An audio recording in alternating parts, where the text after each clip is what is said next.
गोंदिया जिल्ह्यामधल्या 7 पंचायत समितीवरती भाजपचा झेंडा तर फक्त एका ठिकाणी काँग्रेसला यश, भाजप कार्यकर्त्यांकडून जल्लोष।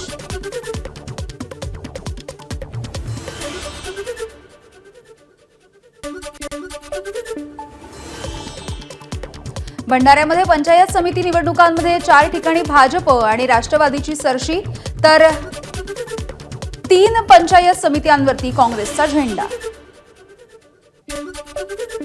वाल्मी कराडच्या जामीन अर्जावरती 23 तारखेला सुनावणी, कराडच्या वकिलांनी तारीख वाढवण्याची केली होती मागणी।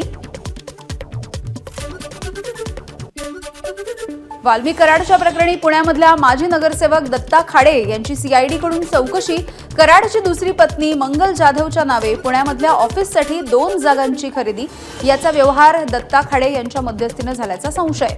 मस्साजोगमधील सरपंच संतोष देशमुखांच्या हत्येच्या निषेधार्थ अकोल्यामध्ये जनआक्रोश मोर्चा, संतोष देशमुखांचे कुटुंबीय मोर्चामध्ये सहभागी।